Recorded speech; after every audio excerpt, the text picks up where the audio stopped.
Stanford University. Okay, well, welcome to CS193P. This is lecture six, yes, of fall 2013-14. So today we are going to have a little demo at the beginning. I want to talk to you a little bit about polymorphism with controllers. In other words, using inheritance in the world of controllers. And those of you for whom object-oriented programming is not that facile quite yet, you might be kind of like, oh, yeah, I guess I could subclass my controller. And in fact, you do want to subclass your controller, and it's quite common to subclass controllers. As I said, iOS is kind of all designed around object-oriented programming, so you get to apply object-oriented principles everywhere in the system. So I'm going to show you that today, and that's to help you a little bit get you started on your homework, because what I'm going to ask for your homework is for you to add a second card matching game to your machismo. Now, this second game is almost identical, plays by the same rules and everything. It really just uses a different deck of cards. Okay, that's the primary difference. So you'll obviously have to update your model to have this extra different deck of cards. But your game playing logic and the basic part of your controller is the same. But we don't want to have playing card wired into our controller. So we're going to use inheritance to create a playing card specific one and then keep a generic one that we can share for the other game. So we'll show that at the beginning. Then we're going to dive into how to get multiple MVCs in your application. In other words, how to make your application have more features than you can just fit on one little screen. Okay, and the critical, obviously, to building any kind of complicated, sophisticated app is to be able to expand your feature set. Even though you're talking about being on a device, a small device is a very small screen, that limits how much UI you can put on there at a time. And then I'm going to do a demo towards the end where I'm just going to basically show you. I tell you I always talk about what we're going to do, then I demonstrate what we're going to do, and then you do it for your homework. And that's exactly going to be true today. So I'll do a demo with attributor that we worked on Monday. We'll enhance it to have multiple MVCs. Okay, so let's do that demo first. So we're going to take the machismo as of at the end of lecture 3. So this is prior to all your homework. And if you remember then, the storyboard looks like this. We just have 12 cards and a score. Really, really simple. And we have this card game view controller, right? This is the card game view controller, also quite simple. You remember that from last week. The problem with it, and I mentioned this at the time, is that it imports playing card deck. In other words, this card game playing controller is pretty generic card game player, and if you put other kinds of cards in there, it could probably match them, except for this one line of code down here that causes us to drag in playing card deck and make this card game view controller be playing card specific. So what we're going to do is very simple. We're going to create a subclass of this card game view controller that's specific to playing cards. And then we'll move all the playing card specific stuff into that subclass, and we'll keep this one nice and generic. This card game view controller class is going to be a generic card game matching view controller. Does that make sense what I'm going to do here? Okay, so the way we're going to do that is we're going to get rid of this offending line of code. Okay, this is the line of code that makes this class depend on playing card. And I'm just going to delete it and return nil here from create deck. Okay, well, that's done it. Okay, we have a generic card because now I can get rid of that and it's all generic. But obviously this is going to be a problem because now there's no deck, right? This is going to return nil. This is going to return nil right here. This is actually going to return nil as well because it's not going to be able to draw any cards.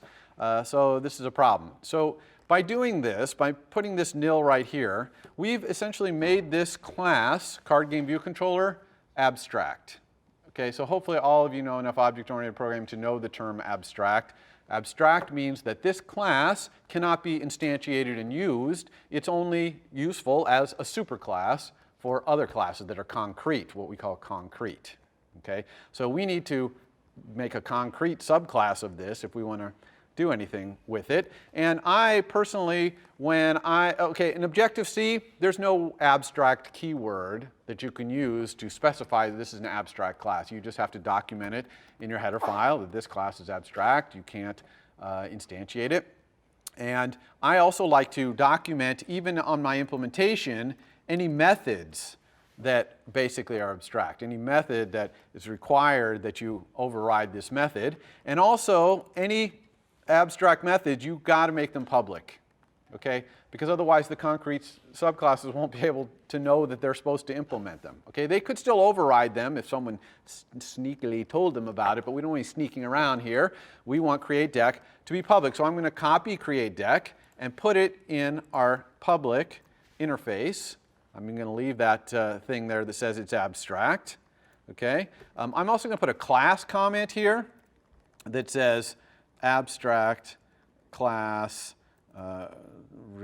must implement methods as described below, or something like that, so that when people come to this class, they know, oh, this class is abstract, and I go down here. And then a lot of times I'll put right here maybe the word protected, or for subclasses, something like that, to kind of make it clear the difference between methods that are just for subclassers, that they're going to override or something like that, versus public methods, which would probably go up here, which someone using this card game controller would call. Okay, so of course we have an error here because deck, so we have to import deck, but that's a lot better than importing playing card deck, because we are not now tied to any kind of deck. Any deck of cards will do. Okay, does that make sense? So now that we have this abstract class that has this method that has to be implemented, let's make that concrete subclass of this that implements createDeck. Okay, and we just do that in the same way we create any new class, right? File menu, new file. And then we're going to say we want an Objective-C class. We can specify the superclass here is going to be card game view controller. And I'm going to call this class playing card game view controller. Okay, because that's what it's going to do. It's going to be a card game view controller, but it's going to add the concrete thing that it is going to play with playing cards. So I'll hit next. I'm going to put it in the same place as my other view controller. Here it is. You can see a couple of view controller lifecycle stubs in here. I don't need those. This is actually the designated initializer. I'm not sure why it throws that in there, because nowadays we pull these things out of storyboards. We would use awake from nib, or even better, view did load. Okay, so we don't want that either. So we have this nice concrete subclass, and all this thing needs to do is implement createDeck. Okay, so I'm going to do that. I'm going to return. Okay, here I do need to import playing card deck, but that's okay here because this class is for playing cards. That's what it's for. So I have no problem doing that. So let's go down here, playing card deck, alloc init. Okay. Bingo, I've created a concrete subclass. It's ready to go. If I were to go back to my storyboard here and run, let's go ahead and run this. I'll do this on the device, why not? See what happens. Can anyone predict what's going to happen if I run this? Is it going to work? No guesses? It's not going to work. I see heads shaking. No, it's not going to work. And in fact, it isn't going to work. And we'll see what it does. Okay, so I'm trying to flip cards, and all these cards, there's no cards here. Okay, and I just made that concrete subclass. What's going on? How come it's not working? Your storyboard's still tied to the abstract class. And that's right. So the answer is my storyboard right here. If I look at this controller is still the abstract one. So it's actually properly not working. Okay, because it is abstract. It has no cards that are associated with it because it has no deck, so it doesn't work. So the question is, how do we tell our storyboard that we want this controller to use the concrete subclass instead of using that abstract superclass? And the answer, very simple. We just select it. We can select a controller either by selecting here. Kind of be a little careful when you click here. This actually selected the top level view. You can see we need the blue border around the edge. There's actually a little trick that you can do when you're selecting things. Let's see if I can remember which one it is. Yeah, command click. Oh, dang it, what is that? There it is. Shift click? No, okay, control shift click. When you control shift click on something, it will actually show you all the things that are under your mouse. So actually if I control shift click here, is that what it is? Yeah. Then it's showing me the button, which is right in my mouth, then the mouse, and then the view, and then the controller behind it. And so now I can pick which one of these I actually meant to select like that. Okay? So I think it's Control Shift. something. I can never remember it. Muscle memory. And my keyboard's slightly different than this one. So anyway, so now I've got it selected. It's got this blue thing around it. So now I'm going to inspect it. Okay, I'm going to bring up the inspector, but I don't want the attributes inspector. Okay, I'm going to inspect the identity of this thing. So I go to the identity inspector. That's this one right here. Okay, and if you look at the identity inspector, if you have a controller selected, the very top thing is what class is this controller? And you can see that right now it's card game view controller, the abstract superclass. So if I click here, I can either just type playing card view controller, or it could be in the list right here. So if I scroll around, you can see some other classes that are in iOS. And here's our playing card one right there. If I select that one, and now when we run, it'll be using that concrete subclass, which will be dealing out playing cards in our game. And so we're back to having this work. Okay? Everyone understand what we did there? Now you'll have to do this, setting the class of controllers, and this is especially common to have to do when you have multiple view controllers, because you'll drag out a new view controller, you'll need to say what class it is. Okay? Otherwise you won't be able to hook up your outlets and actions to your subclass of UI view controller. All right? So that'll get you started on that, and again, you're going to have another game. Both of them are going to, your app is going to be able to play either game. All right. That's it. That's all I wanted to show there. So let's go back and start talking about multiple MVCs now. Why do we want multiple MVCs? Obviously, so we can add more. Oh, sorry, question. Oh, just really quickly. So yeah. if you say bind a method to something in the storyboard, and you bind it in the abstract class, and then you override it, does it automatically inherit the same listener status? Yeah. So that's a good question. The question is, what if I have an outlet or an action that I've connected up to some outlet or action that's in an abstract superclass, and then I set the class to be a concrete subclass? Will all my outlets and actions still work? Yes, in fact, they will still work. They'll work great. And in fact, if you have the code for the abstract superclass, like we do here, you can actually have your storyboard up, and in the assistant editor, open up the abstract superclass, and you can wire up outlets and actions. Okay, even private ones. So something doesn't have to be private in the abstract superclass, the outlets and actions, to wire it up. Okay? Now, if you have the right side of your assistant editor set on automatic, you'll have to switch it to manual to go and pick the abstract superclass, because automatic's going to want to show you the concrete one. But like in our example here, we can't wire those cards up to playing card view controller because it doesn't have that outlet for card buttons. That's in its abstract superclass. Right? So we just open up the abstract superclass and we can wire it up. In other words, Xcode is smart about knowing the inheritance hierarchy to let you wire up to abstract superclasses or even concrete superclasses, and even if they're private. So outlet and action connecting is kind of considered a private thing. Right? It's kind of a private thing. You don't have to make all those public to be able to connect those. But calling methods is something that's public. Okay? If you want to call a method in a superclass, that needs to be made public because there's no protected. Okay? Good question.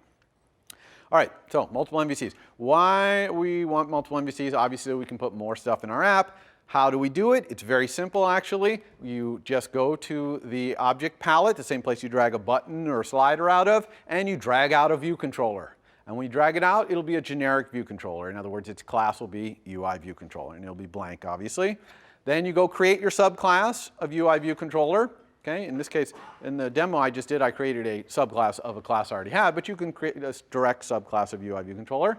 And then you go and inspect it with the attributes inspector, and you set its class. That's it. That's how you drag a new MVC in and create one for your app. So it's easy to add MVCs. Now, once you have an MVC added, you can put things in its view, buttons and labels and stuff, and you can hook up outlets and actions and all that stuff to create a second MVC, or a third, or fourth, or fifth. Or a large app might have 100 MVCs in it, okay, or more.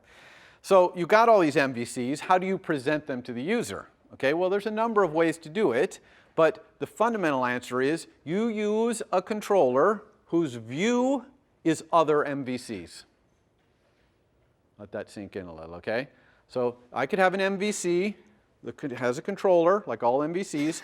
The view of that controller is other MVCs. This is the kind of conceptual way we're going to put multiple MVCs. Now I'm going to talk about two classes provided by iOS today, two controllers, whose view is other MVCs. One is UITabBar controller. You're used to that. It's got tabs along the bottom. Every time you click on a tab, you can see a different MVC's view. Okay? Couldn't be simpler. That's the simplest way to get multiple MVCs on screen.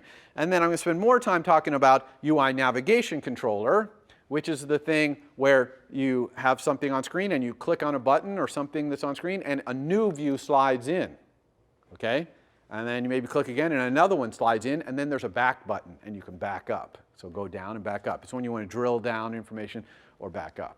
Okay, so that one's a little more complicated, and that's what I'm going to spend most of the time on today. Now there's other ways to put multiple MVCs on screen, popovers on iPad, and modal presentations. I'm not going to talk about those today. We will cover them all in the next few weeks. Okay, I'm just trying to meter this out to you in bite-sized chunks. All right, so let's talk about UINavigation controller. So a great app to look at that uses UINavigation controller is the calendar app. So here's the calendar app at its top level. You can see it's basically a year, an entire year.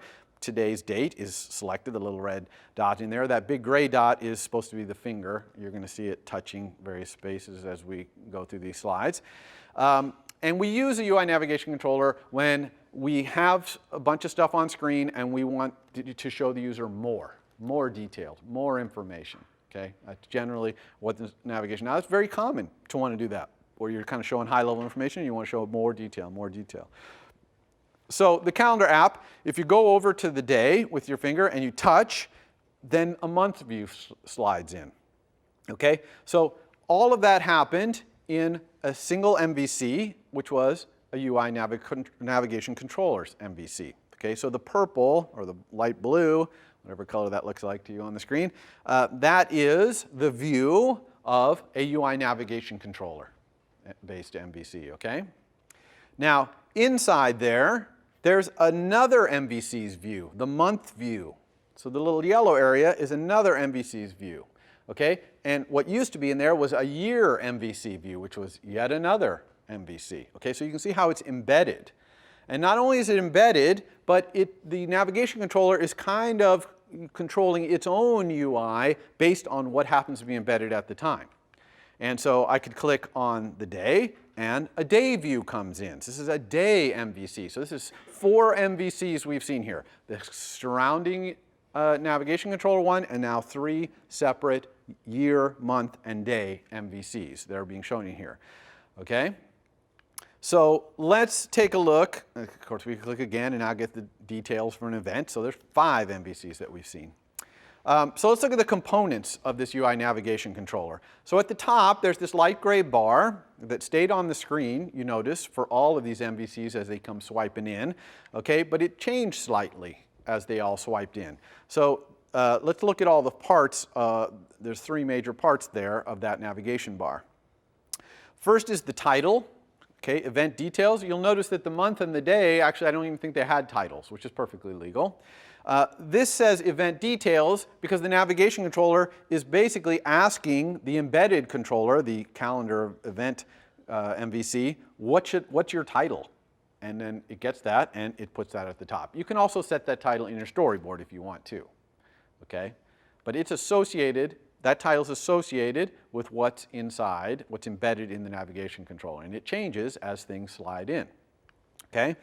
Also, we have the buttons on the right here. So there's only one button here, Edit, but if you remember back to the month and day, there were actually 2 buttons, like a little plus sign to add an event, maybe, and a little magnifying glass to search, things like that. So you can actually have multiple buttons here. That's why it's an NS array. Now, these buttons are not UI buttons, they're UITabBar button items, okay, kind of lightweight buttons. And the navigation controller figures out which ones to put there by asking the embedded view for an object called navigation item. So all UI view controllers have this property navigation item, and it returns this object that has some stuff in there like right bar button items, which is an array. Okay, everyone understand the property notation I'm using there? Navigation item dot right bar buttons. I'm getting that from the embedded view, you know, the day view or the month view or whatever. That's what's determining the buttons that are up there. This back button over here on the left, if I click that button, it's going to go back to the last thing that was there, which in this case was the day view. All right? And that's automatically done by UI Navigation Controller. And the word it's going to use there is, if it'll fit, the title of the previous MVC. So in this case, day works, it fits. It can also be set, because I don't know that the day MVC actually had a title that said day. It might have, but I don't think so. So it can be set. Also, if it doesn't fit, it'll just say the word back. Okay, so you'll see that sometimes. But the user knows that upper left-hand corner is how they go back. So they've drilled down and they can go back. And if I click on that back button, obviously I'm going to go back to the day. If I click again, I'm going back to the month. All right, so that's the back button. Now down at the bottom, you see there's a little light gray bar there. That's not always there. That wasn't there on the calendar event view, MVC, by the way. This is just a bunch of UIBar button items that, again, the navigation controller only displays if the embedded MVC's view says that it wants them. Okay, and there's another property for that called toolbar items. So the navigation controller calls toolbar items on the embedded view controller, and it returns an NS array of UIBar button items, and it puts them in the bottom. And if the embedded view controller doesn't want any bar buttons at the bottom, then it just animates that gray thing away. And then animates it back if you navigate back to one that does. So everyone understand the components of UI Navigation Controller? Okay, so now let's talk about how this thing works. Okay, we know the parts of it. I'm going to do this kind of in an MVC-like view of this. So here I have an MVC, right? You recognize this from the very first lecture, right? And let's say I have more features than I can fit on screen. So I've got the extra views and buttons and stuff I want to put on screen, but they just won't fit. Okay, so what do I do? Well, like I said, we create a second MVC. Now what's really important to understand here is that MVCs need to be independent. Okay, so this second MVC has to encapsulate some amount of functionality, and it has to be able to be set up, prepared to be on screen, and then it has to be able to run by itself. Okay, why is that? That's because this MVC is going to serve as the view of another MVC. And remember from the MVC discussion that the views can't really talk back to their controllers. The controllers can talk to the view. The only way the view can talk back is by this blind structured communication like target action and things like that. And there is blind structured communication, delegation basically we talked about, for an MVC, part of a view, to talk back, but it's much more complicated, and usually we try to avoid it. We really want to set this MVC up and have it live on its own. Okay? That's really important to try and design. It's really just part of object-oriented programming to encapsulate things. So this MVC wants to be encapsulated. It wants to have its own life. Okay? So let's talk about then how UI Navigation Controller comes into this. If the second MVC, what it wants to show is more detail of the first MVC, then a UI Navigation Controller is appropriate. All right? A UI Navigation Controller looks like this. It's an MVC. Its controller is the UI Navigation Controller. Its view is this kind of white rectangular thing with a gray bar at the top and possibly a gray bar at the bottom. And it includes a root view controller, which is a special outlet that comes out that points to the controller of the MVC that's going to appear in the navigation controller when it starts up. It's root view controller. Okay? So when you set that to be this MVC, the navigation controller is going to look like this. It's going to put the view of that root view controller's MVC embedded inside of its view. Right? Everyone understand that? Okay? Now, if you then have some button or something inside this view, or maybe in the bar at the top that wants to give that more detail and have this other MVC provides, you click on that button and it slides in the view for this other MVC, okay, and puts a back button there, as you see. Now, again, when the navigation controller is in this state, okay, the MVC that's on the left kind of wants to be quiet. It doesn't want to be doing anything, okay? It's not really involved right now. The MVC on the right is completely in control, okay? And so it should be doing everything it's doing on its own, independently. Now, of course, that little back button, which automatically appears when you do this, we're going to talk about, by the way, how to make this happen to go to another MVC. This little back button, when you press it, it's obviously just going to move back to the original one, and then this MVC is now alive again. What happened to the MVC on the right when we click the back button? The answer is it got deallocated from the heap. Okay? This is an important thing to understand as well. Okay? That MVC on the right got unfreeze-dried from the storyboard when we put it on screen, and when it went back off screen, it got deallocated. Okay?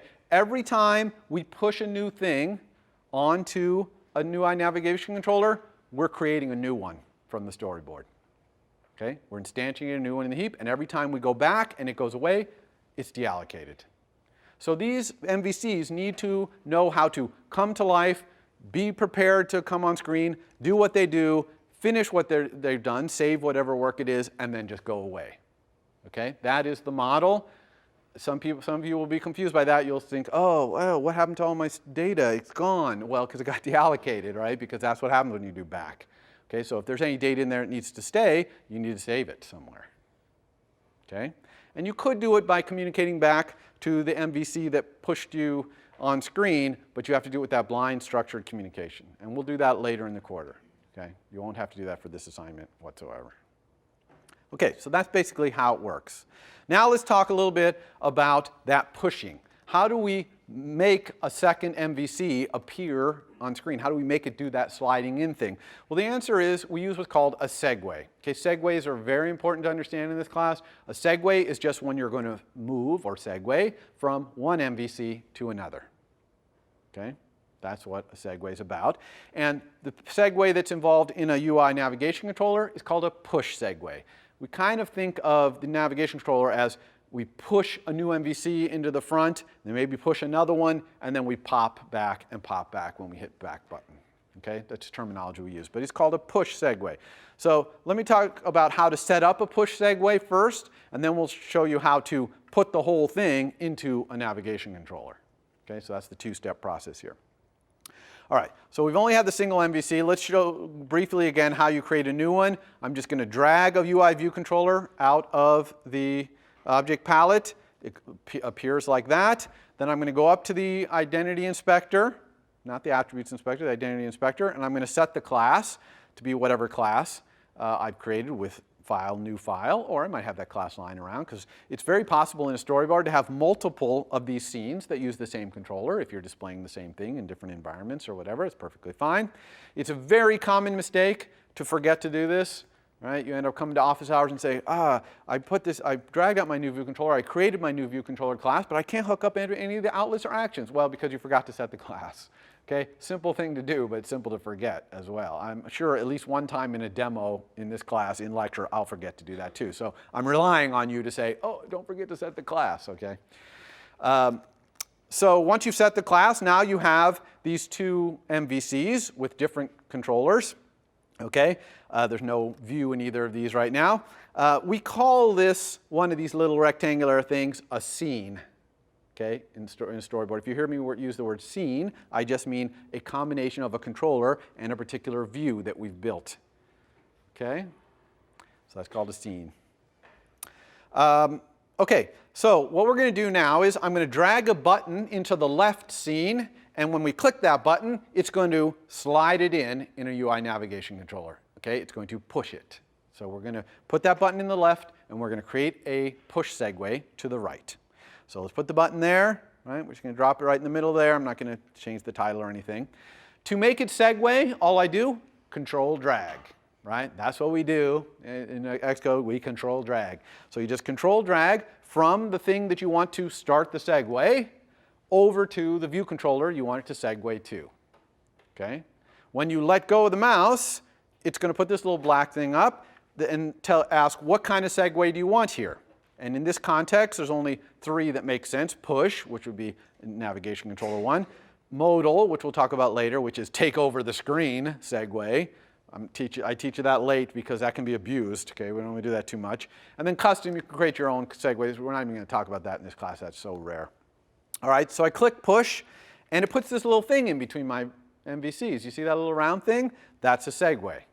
Okay? And this is a clickable thing. In fact, you're going to need to click on it, because when you click on it and you go to the attributes inspector, you'll see that it has two things actually. One is the type of segue, which is push, but above that it has this identifier. Okay, I've called this segue the do something segue. Now, why do I need to put this identifier here? And actually, it's pretty much mandatory to put something here. And the reason is that I need to identify this segue in my code. Okay, this is the link, tenuous as one might argue it is, between Xcode and your code when it comes to a segue. Okay, we essentially name these segues, we give them identifiers, strings, and then in our code we can refer to them. And you'll see in a few slides here where in our code we refer to this, but it's very important to do that. Okay, another common thing, this is a common thing to forget. You create a segue, you go to your code, and you're like, oh, ooh, and then you have to end up going back to Xcode and naming it. This one, you're less likely to get very far without remembering to go back, but it's still something that's commonly forgotten. All right, so we're going to call this segue the do something segue. You usually want to pick an identifier that describes in some, just like a variable name would describe, what's going on here. So this is a generic example, so when we click that button, we're going to do something, so I called it do something. But you'd probably want to pick a better name than do something. That's a little generic, okay? Okay, so there's a problem here, though. If I were to run my application in this state, it would not work. Okay, clicking that button would not segue. Why is that? Because this whole thing has to be in a navigation controller, right? These two MVCs, I need a third MVC, which is the navigation controller they're in. Okay, so let's talk about how to do that. It's very simple. You pick which one of these you want to be the root view controller, right, of the navigation controller. And you go to the editor menu and say embed in navigation controller. So I've picked the one on the left. You see it's got the dark blue line around it. I say embed in navigation controller. And when I do that, boom, it's going to create a navigation controller. So now I have 3 MVCs in this storyboard. 3. I've got the navigation controller on the left, and then I've got my 2 other ones on the right. Okay? And the little arrow on the very left, do you see that arrow that kind of points in from the left? That's the MVC that's going to be on screen when your application launches.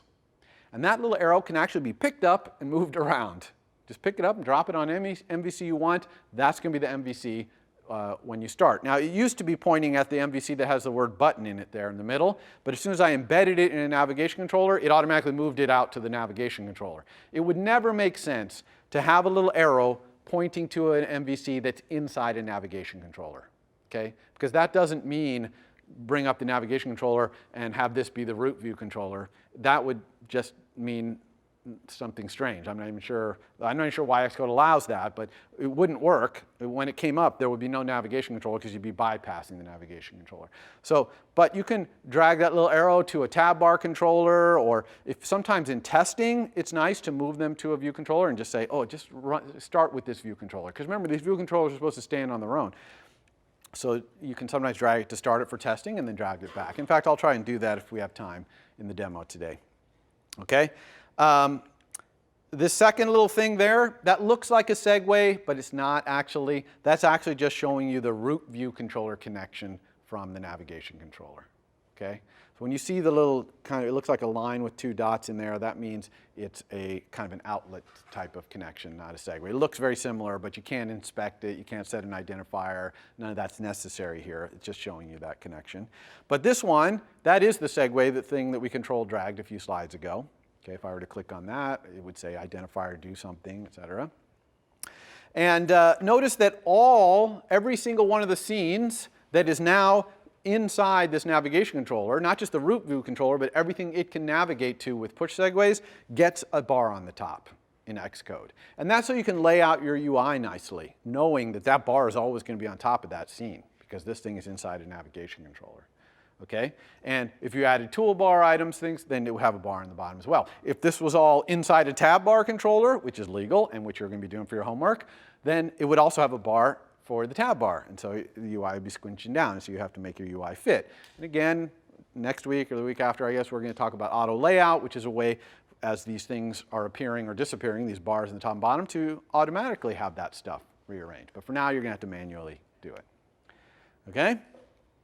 You can double-click on the title in these bars and set the title if you want, or it'll ask the view controller that's at that scene for its title, just using the title property. And you can also, if you wanted to add a button at the top, remember the calendar has like the search button and the add button and the edit button at the top. The way you do that is you just drag a button in, but don't use UI button here. Okay? Well, you'll be frustrated if you try to drag UI button. It's like, how come the UI button won't go there? And that's because we use UIBar button item, which is kind of a lighter weight one. You scroll down almost to the bottom of the palette, you'll see this thing bar button item. You drag that out, you'll see that it will drop there.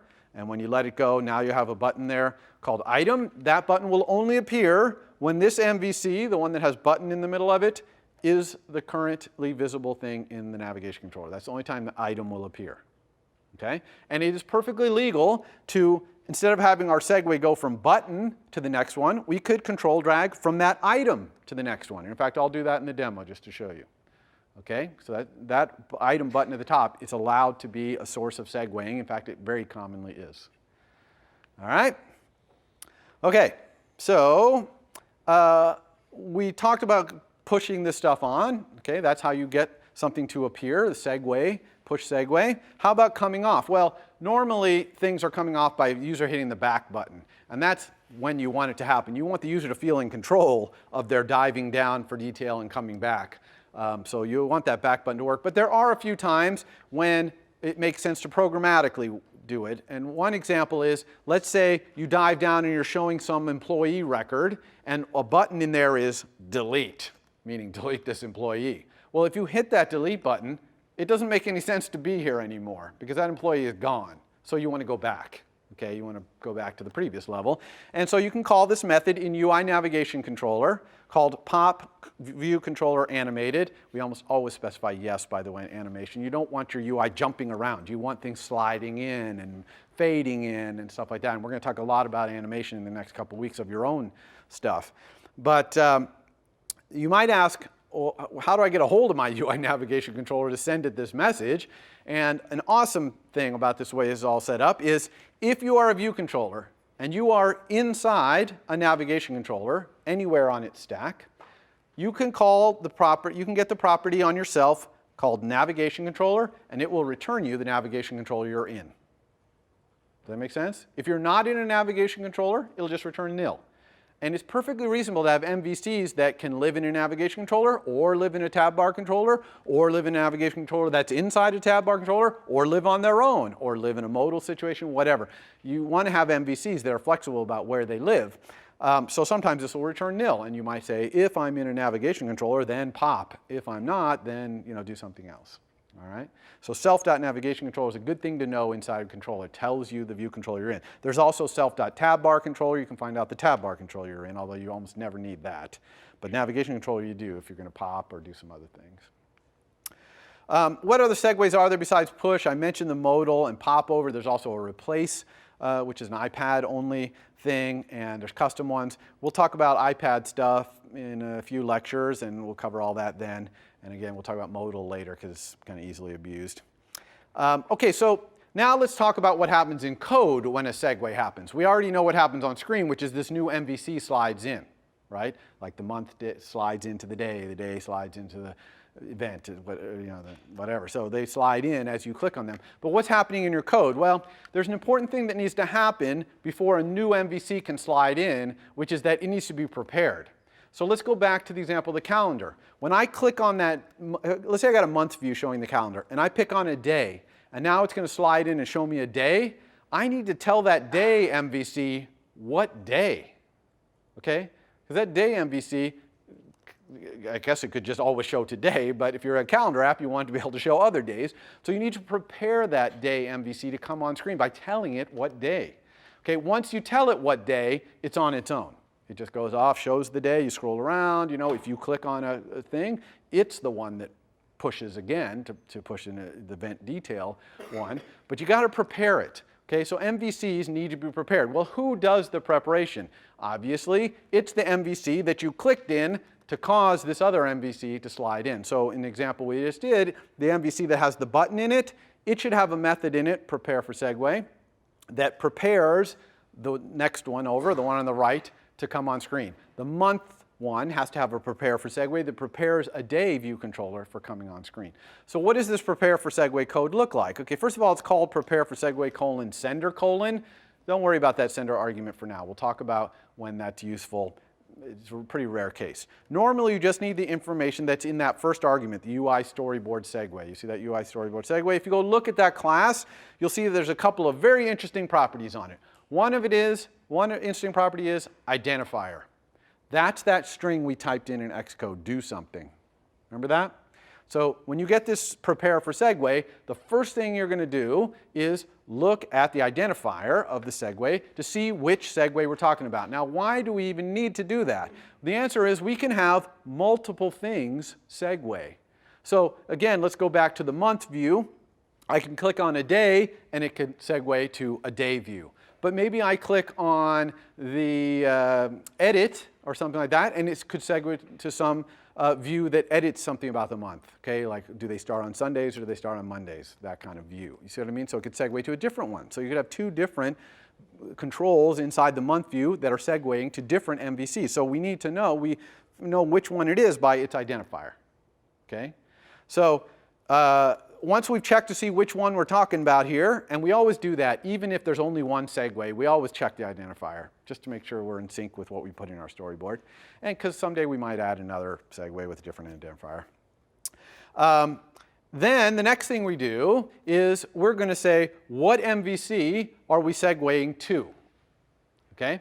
Usually we are going to know what class of thing it is, or think we know, because we know the identifier of the segue. So it only makes sense. If you're a month view and you click on that day, that thing it's segueing to better be a day view controller because you don't know what else to do if it's not, okay? But you still, even so, will usually do a segue destination view controller is kind of class, the view controller we expect, then we'll make a little local variable with it, and then we're going to do VC, which is our little local variable, dot needed info equals. Well, that's kind of pseudocode for preparing that day view controller. So if this were the day view example, probably it would say do VC dot date equals some NS date, right? And so now we've prepared the day thing. And that's all we do here. Everything else happens by magic. Once we've prepared that new MVC, it goes on screen and does what it does. We don't have to do anything to make things slide or animate. That's all handled by the system. All the system is asking right here is please prepare this MVC to come on screen. Now, very important thing to understand here. When this is called, your outlets are not set in the destination MVC. Okay? So this is between awake from nib and view did load. This is very annoying. Okay? I wish this was different. I'm sure there must be a good reason why this is the way it is, but it's very annoying because it means that any information that you're passing, like the day, to the day view, it has to kind of hold on to it until all its outlets are set, and then in view did load, it can go update all its UI. Does that make sense what I just said? Right? So you're going to have properties that are going to have to hold on to the day, and then when view did load happens, then it can update the UI. And I'm going to show you in the demo kind of a way that we might do it that's somewhat boilerplate or somewhat kind of I don't know if I want to go so far as to say best practice, simple practice for doing that, for dealing with the fact that this gets called before view did load, okay, before your outlets are set. Okay. So it is possible to prevent a segue. I have a few other slides, by the way, that I'm not going over in lecture, but they're on what you downloaded, so you can kind of read through them and look at the documentation to figure it out. But I'm going to talk about a couple of segue things here. One is you can prevent a segue from happening by doing this should perform segue with identifier : sender : and that's exactly what it says. You return yes or no whether you want that segue to happen. Why would you not want this to happen? Let's say you have a button and you click on it and it normally segues, but for some reason it can't segue. Okay, maybe you don't have permission or it can't find the date or whatever. So instead, you want to put up an alert that says could not, provide the information or whatever. You can't just have a target action from that button that puts up the alert. Okay, you need to prevent the segue from happening and put up the alert. And so you prevent the segue with this. And then you have target action from your button that puts up the alert. Okay, that obviously wouldn't want to put up the alert and segue, so they want to be mutually exclusive, but this is how you can prevent a segue. Okay, any questions before I dive into a demo to show you all this in action? All right, here we go. So what we're going to do here is we are going to go back to attributor, right? Instead of machismo, we're going to do this in attributor. All right, let's hide others here. So this is what attributor looks like, if you remember, hopefully from just 2 days ago. And what we're going to do is we're going to add a second MVC. And what this MVC is going to do is to analyze, it's going to analyze some text and say how many colored characters in there, how many outlined characters in there, etc. Right? So it's kind of a stat. It's going to give you statistics about some text. Now, I'm going to put this aside and do this new MVC completely independently.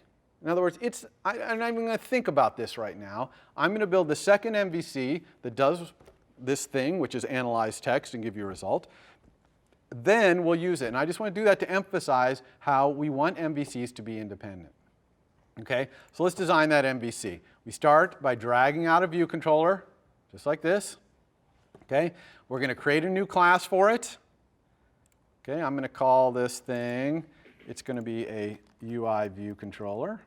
And I'm going to call it, let's call it text stats view controller. I think that's the name I use. Make sure I did it. Yeah. Text stats view controller. We could call it analyze text view controller or something like that. But I think text stats view controller, although it's a mouthful, is pretty descriptive. And so we're going to put it at the same top level there. We can, of course, group our view controllers too. Here's the code for our text stats view controller. You can see again, we've got this nice designated initializer, which we don't want, and we've got some view controller lifecycle. We don't want any of that. Okay. So this text stats view controller, it is essentially a reusable thing. It needs a public API.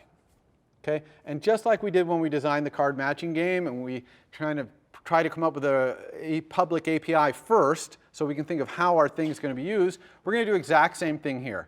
So I'm going to go to the public interface of this. This is the public interface for text stats view controller. And I'm going to add a property, non-atomic strong, which is an NS attributed string, which is the text to analyze. Okay? So the way this MVC is going to work is you set it a text to analyze, which is an attributed string, and it's going to analyze it. Okay? That's it. That's what it does. Okay, that's its entire reason for being. Okay, but it's an entire MVC, so it's going to have the UI to do that, all that stuff to do that. So how are we going to implement something like this? Well, I'm going to start by thinking about how I want to react if I'm this MVC when people set my text to analyze. And obviously, if someone sets my text to analyze using set text to analyze, right, the public method. Obviously, I want to set my little variable here, but I'm also going to update my UI. Okay, so anytime someone sets the text to analyze, I'm going to update my UI. So I don't want to allow my UI to ever get out of sync with what is essentially my model. Okay, this is essentially the model for this MVC, is the text to analyze.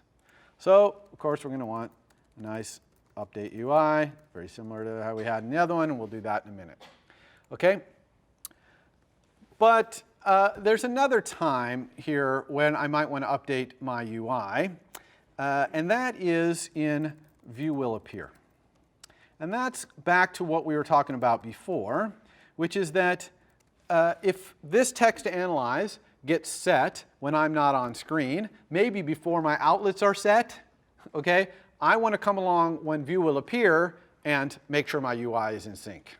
Okay? Because this update UI is obviously going to be talking to my view, and if my outlets aren't set, it won't do anything. Okay? So this is obviously going to get called in prepare for segue in a moment, so that's why I'm doing this. But this is also kind of a generically good thing to update your UI there and update it here. Now you might argue, oh, what a waste. What if this is called and your outlets are set? You updated UI, and then you appeared, and you updated UI again. So one might argue that it's a good thing to do this. Okay, self.view.window is the window that your view is in. View is the top level view of your MVC. And if that's nil, then you're not on screen right now. So what this says is, if someone sets the text that I'm supposed to analyze and I'm on screen, then I better update my UI. Otherwise, I'll let view will appear do it for me. Because I'm not on screen, and I'm eventually going to come on screen. In fact, I'll never analyze my text unless I get put on screen. So it's kind of good performance, too, although analyzing text is going to be trivial. Okay? So this is kind of a common pattern, to have outlets that you set that if you're on screen will update, otherwise you wait and let view will appear do it. Okay? All right, so let's talk about update UI and how that's going to work. Well, let's build our view so we know what our UI is that we want to build here. So I'm going to make this really, really simple. So I'm just going to have a couple of labels here. I'm going to say 0 colorful characters. Okay, and then we're going to do the same thing we did with the score in Machismo to change that with the printf thing. And then we'll also keep track of outlined characters.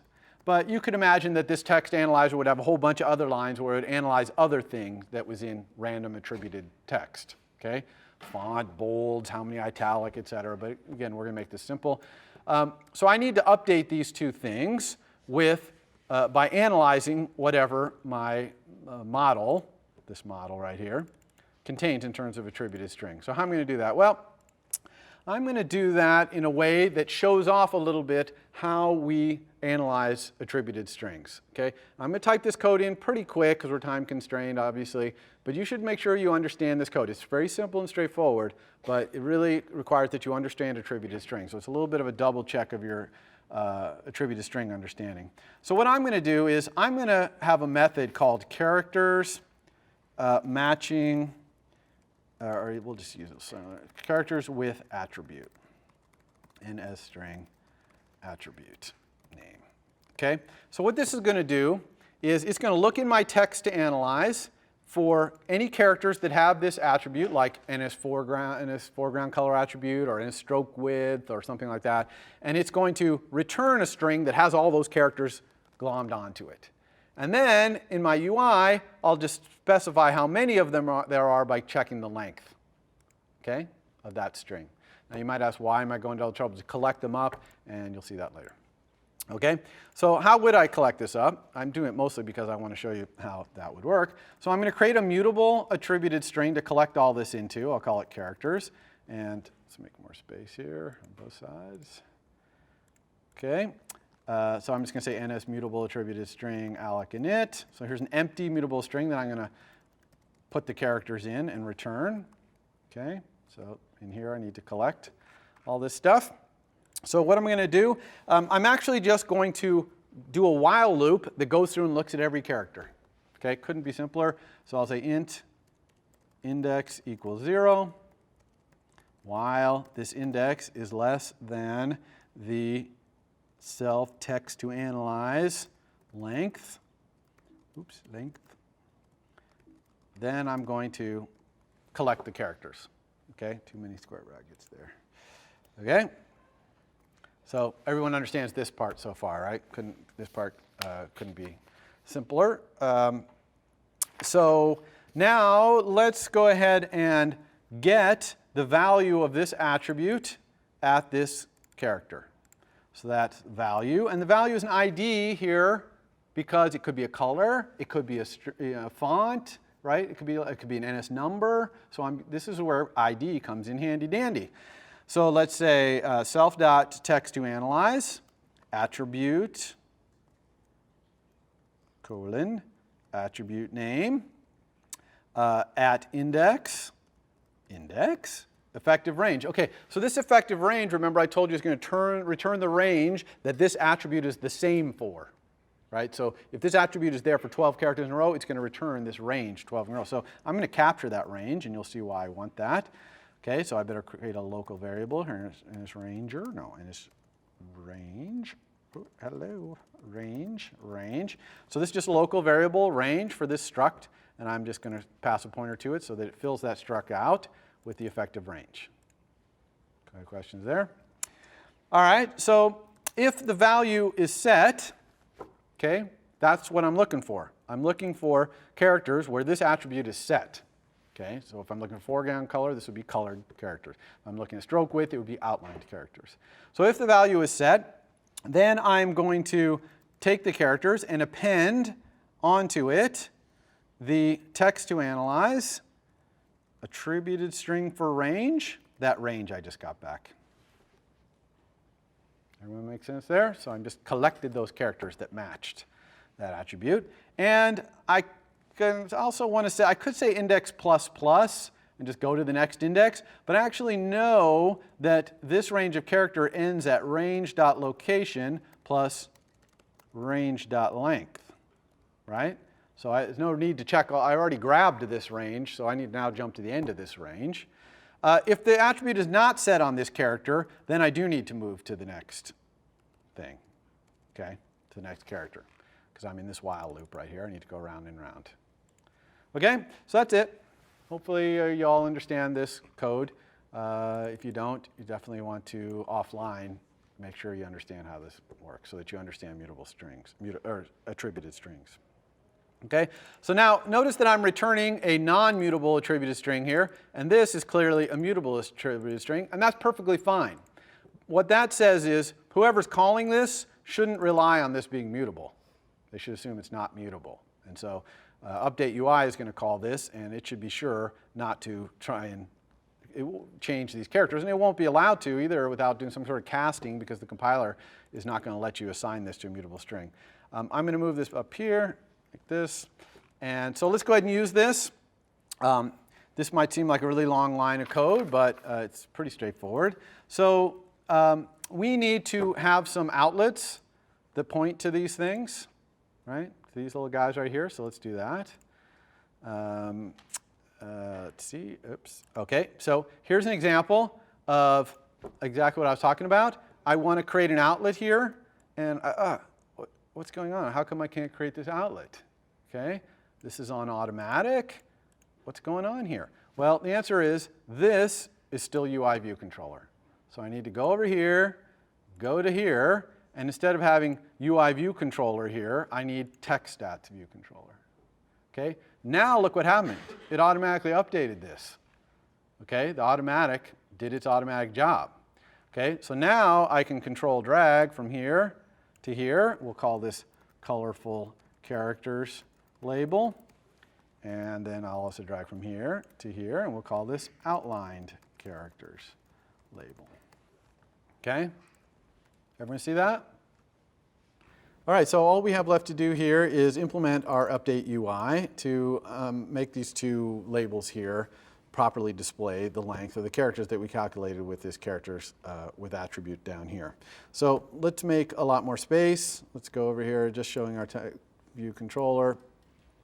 And in self-update UI, all we really need to do is get the characters with the given attribute, whether it be color or the outline, and count how many characters in there. So let's do self.characters with attribute first, and let's do the color ones first, which the attribute there would be the foreground color attribute name. So now we've got these characters. And let's see, now that we have them, we can count them. So let's do that by sending length of the string. So now we know how many characters there are here. So now we can update that field, which is our self.colorful_characters label text. And we'll do that by saying ns string with format, %d, colorful characters, and the argument is this thing we just calculated right here. Okay, so we got that, and let's do the exact same thing here with the outlined characters, and these are outlined characters, and this is the ns stroke width attribute name.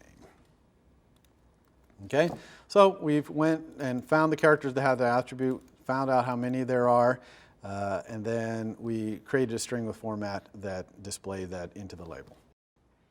Okay, this is not 100% correct, because what if the color set on something is black? It's not a very colorful character. Or what if the stroke width is set, but it's set to 0? So this is not a great implementation, but it's simple. It gives you the idea. Now, one thing I like to do when I build a new MVC sometimes is test it. Okay, so I'm going to test this by adding a little view_did_load. Okay, so here's view_did_load. And what I'm going to do is self.textAnalyze equals ns attributed string alloc init with string test attributes, and I'm going to put some test attributes in here, like ns foreground color, green, and let's also put ns stroke width, colon, -3 or something like that, right? So I have this. So now when this MVC appears, its view-did-load is going to set its own model, which is kind of a good testing thing. So let's go back and do that. And how would we do that test? So we got our storyboard here. What if we just pick this guy up and put it over here? Now when I run this app, it's going to go straight to this MVC and just bypass. This is not even going to be used right now because I'm just going to test this guy. So let's try that. See if I forgot anything.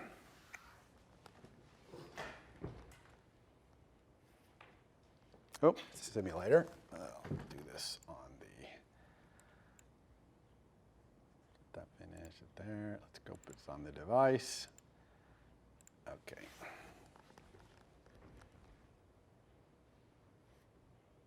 Okay, so the word test has 4 characters in it. So hopefully this is going to come up and say 4 colorful characters and 4 outline characters. So it's working. And I could go delete one of those attributes, make sure it says 0. I could change the word to be longer than test to make sure it says more than 4. You see what I mean? See how I can kind of test this MVC to make sure it's working? So we're going to take our word for it, though. That's enough testing and that it's working. So I'm going to get rid of view-did-load. This is something you might put this in some sort of if-def testing or something like that. You know how to do all that. So you could do that as well. But I'm just going to delete view-did-load. But I have a really nice working MVC right here that tells how many characters that are colored and outlined in a given piece of text. Well, now obviously I could use it from this guy. Let's move this guy back. And I'm going to put these inside of a navigation controller. And I'm going to actually add a button to the navigation controller's bar when this one's visible that will segue over to this guy. Okay, so let's do that. Let's put it in navigation controller first. Make more space here. So I'm just going to embed in navigation controller, right? Boom, puts it in. Okay, it got a bar. Notice that this one did not get a bar. Why? Because there's nothing that segues to this yet that's inside this navigation controller. Another bad thing happened, though. I lost my CS193P rocks. Okay, and we know that CS193P does rock, and so we do not want it blocked like that. So one thing you can do is if something gets blocked like this and you're like, oh, no, I got to go fix that, you can just delete the navigation controller and you'll be back where you were, or you could hit undo. So I'm actually going to get rid of this and put it in that gray bar instead. It's a perfectly reasonable place for it to go. Maybe I'll move this down a little bit too to make sure it fits on there. So now let's go back and select this again and embed it. Okay, so now we're back in here, right? And now I can put my CS193P rocks here. Okay, perfectly reasonable place to put it. And I've got this. Maybe I would line that up there or there. Depends on where the blue lines say. Okay, so I got that. Now I want to put a little button right here. So hopefully everyone remembers how to do that. We go all the way down to the bottom here. And we find bar button item, which is right here. And we drag it up. We put it right there. This is going to show the stats, so I'm going to call this stats, right? And now every time I click on stats, I want this MVC to slide in here and replace this one. So I'm going to control drag to here, okay? Inside of navigation control, it's always push. Okay, there's our segue right here. If we click on this segue and go to the attributes inspector, you can see that it's a push segue. And we're going to call this show stats, or even maybe better, analyze text. Okay, so we want to have something there that makes it clear what this segue does. It analyzes text in this case. Okay, now the last thing we need to do is prepare this MVC to come on screen, basically by setting its model to be the text that's in this text view, right? So we do that in here. The preparation for this to come on screen is done by this guy, because this guy is the guy causing the segue. So let's go here. As soon as we do this, we're on automatic, so we're going to see this guy's code. Here it is. Okay, hopefully you remember this code from last time. And let's go ahead and put the prepare for segue. We'll put it at the top because it works nicer for me. Prepare for segue. All right, and all we have to do inside this prepare for segue is prepare for this particular segue. It's the only segue we have. So I'm going to make more space here. Actually, let's scroll over so you can see the segue in your mind while we're working on this. Just click this back again. There we go. Okay, so in prepare for segue, what do? Well, like I said, the first thing we're going to do is we're going to make sure that we're talking about this particular segue, which is the analyze text one. Now, of course, if you mistype this here, you're not going to get any warning or anything like that, or if you mistype it over there, and it's just not going to work because it's not going to prepare that MVC properly. So it's a little bit of a weakness, I think, of the way this system works, but it's just a debugging thing to make sure that your text here matches the text there.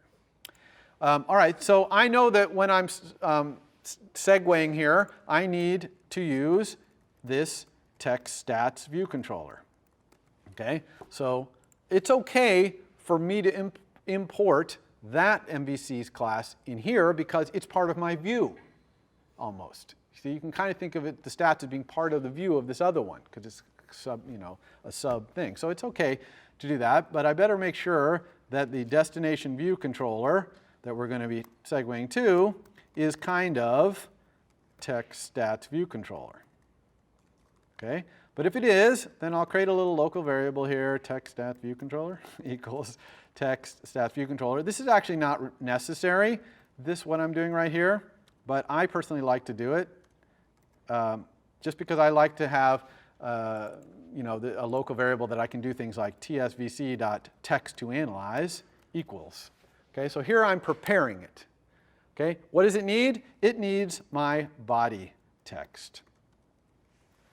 Okay, remember from last time, this text view right here is self.body, and the text storage is the NS mutable attributed string. This is an NS attributed string, but it's okay to assign that because a mutable string is a regular attributed string. So this is perfectly legal. And so that's it. That's all that's necessary for us to do. And now if we run, you will see that first of all, we come up inside of a navigation controller. Okay, we still have our thing here. We can still select text. If we bring up the stats, there's 0 colorful characters. I didn't color anything. When I hit back, it just deallocated that text analyze. Let's go ahead and make a new one here, orange, and maybe some outline, and maybe some purple. And now stats, 14 colorful, 7 outlined. Okay, working like a charm. Maybe we'll make a whole bunch outlined here. Okay, stats, 250. Okay, so that's it. Everyone got that? So you will be doing this on your homework. In fact, you'll be taking this and putting it inside of a UITabBar controller. So you can be doing double duty. So let's talk about UITabBar controller in the last 5 minutes that we have here. Any questions about that before I go on to UITabBar controller? It all makes sense once you see it, right? There's a number of components to it, but they kind of fit together. All right, UITabBar controller. Here is my favorite UITabBar controller application example, which is the clock app on iOS 7. You can see it has a tab bar across the bottom there and 4 tabs. Each of these 4 tabs is completely independent of the other. And that's the way MVCs inside a UITabBar controller should be, completely independent of each other. If they're dependent, you probably want a navigation controller. Okay? Or if you're on the iPad, you might want to pop over or something like that. But on an iPhone, you probably want a navigation controller if you have a dependency. All right, so how does UITabBar controller work? Very, very simple controller. It has a property called view controllers, which is an array of MVCs, of UI view controllers, basically the controllers of MVCs. And however many you have, that's how many little tabs you'll have on the bottom. Okay, and this, to create these connections in your storyboard, surprise, control drag. Okay, so you just drag a UITabBar controller out and then just control drag to all the controllers that you want to be the various tabs. Now, how does the word timer and the little icon there appear? Well, the timer is going to be the UI view controller's title, the same thing that will appear in the top of a split view controller. And the icon, there's actually a UI view controller property called tab bar item. And inside there is the icon and a few other things like the badge, which is a little round circle with a number or letter in it that you can put on there. So that's how these things get set. But I'm not even showing you that here because usually you set them in the storyboard. Okay, you set this icon and this text in the storyboard. That's the best place to set these things. Now, what if you have more than 4 controllers, or more than 5 actually? then what happens? Then a little more tab is going to appear. See it down there in the corner? And when you click that, there's going to be this UI that's presented that allows the user to pick which 4 they want down there. Swap them back and forth, okay, which is kind of cool. And that happens automatically. You put that more button on there, it just does it. It does it for you. So that's really cool. Okay, so I actually don't recommend UIs that have more than 5 tabs. I think this is a little cumbersome for users, but there are some places it would make sense. In this app, it's not bad. It kind of makes sense. This is an iPod app or whatever, your music app. So it kind of makes some sense here. But anyway, if you do need to do that, that's how it works. So let's, in the last couple minutes here, look in Xcode and see what it looks like to make a tab bar controller. So this is the same thing I was just showing a few slides earlier, right? You see the navigation controller with the MVC that has the button, and then it just it segues to the next one. So I'm actually going to put this in a tab bar controller, so it's going to be one of the tabs, and then I'm just going to have like a blank view be the other one, okay? So see the tab bar controller there? I'm dragging it out. When you drag it out, it's going to come along with 2 blank ones, okay? 2 empty blank ones, which very much of the time you don't want. In this case, I'm going to keep one of them and get rid of the other one just to show you how that's done. So when you drop it, it might overlap other ones. Obviously, in the storyboard, you can drag these MVCs any way you want to make them look nice. If they happen to be connected by a segue or something, it'll automatically redraw that line for you as you move it. It's really quite nice in that way. You can imagine that these storyboards get very large. With 100 storyboards in there, how does it even work? Well, if you look down in the lower right corner there, you'll see there's a magnifying glass. You can zoom in and out. Okay, zoom way out. If you had 100, you could see all 100 at the same time. Zoom in all the way to zooming all the way in on one view controller, and then you can edit that view controller. You can't edit a view controller itself unless you're zoomed in all the way. Okay. So here I've got 2 blank ones. I don't want them both, so I'm just going to select one of them, make it blue, as we talked about before, and hit delete, and it's gone. So I still got the other one. Okay. And now I'm going to hook that navigation controller in there by control dragging. So I'm control dragging from the tab bar controller to the navigation controller. And when you do this control drag, it's going to put up this little segue thing. But when it's a tab bar controller, it only makes sense for this to be view controller. And I'm really surprised that Xcode just doesn't automatically do this. I'm not sure exactly why, because it would make no sense to pick push here. So why even offer that? I don't know. Anyway, you always want the one on the bottom when it's a tab bar controller, which means wire this up to the list of view controllers. Okay, you do that, and now it's going to have this line drawn over there. Again, these little round circles are not segues. They're showing the outlet view controllers, plural. In the view controller case, it's root view controller in the split view, or the navigation view controller space over there. So I got these things wired up. Note that on all of the scenes that might appear in this tab bar, even if that's happening through a navigation controller, they're all getting room for this little bar on the bottom. See that? Little bar space on the bottom. So that's going to be true. So it's smart about knowing, oh, this could eventually be in this tab bar, so I'm going to make that space down there. And again, you have to adjust your UI to fit in the smaller space, whatever. Notice we have a navigation controller inside a tab bar controller. That's legal. Other way around, not so much. Okay? Don't be putting a tab bar controller inside a navigation controller. Yeah? What's the ordering? How do you know which one shows up on the left? Well, a tab bar controller, the things that a tab bar controller points to, those are going to show up in each tab. Okay? If you wired from the navigation controller to any scene that had a tab bar controller in it, that would be bad. So basically, the tab bar controller should not be anywhere downstream of a navigation controller. Oh, no. What I mean is, So the question is, what's the order of the tabs? That can actually be changed in Xcode. If you see where the tabs are in the bottom of the tab controller, you can pick those up and move them. Okay. So anyway, so we have these 2 tabs. I'm going to make the launch point. I'm moving it from being the navigation controller over to be the tab bar controller, right? Obviously, I want the tab bar controller to be showing on screen when it first launches. And I can double-click down on a view controller and change the text right there. See where I am there? Double-click. And I can also set the image over here on the right. You can set it to an image that's in your assets library.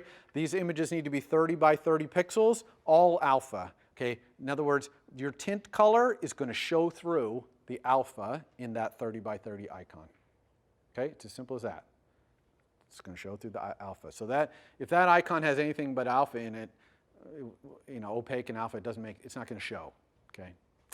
So that's that. That's it. Okay. Hopefully that's enough for you to do both kinds of controllers. Friday, no section. Next Friday we'll get you up and running on your devices. Monday, no lecture. Your homework's due on Wednesday, which is convenient. And then starting next Wednesday, and for the 2 weeks after that, we'll be doing drawing and gestures and auto layout, animation, and lots of fun stuff. Okay, thank you very much. For more, please visit us at stanford.edu.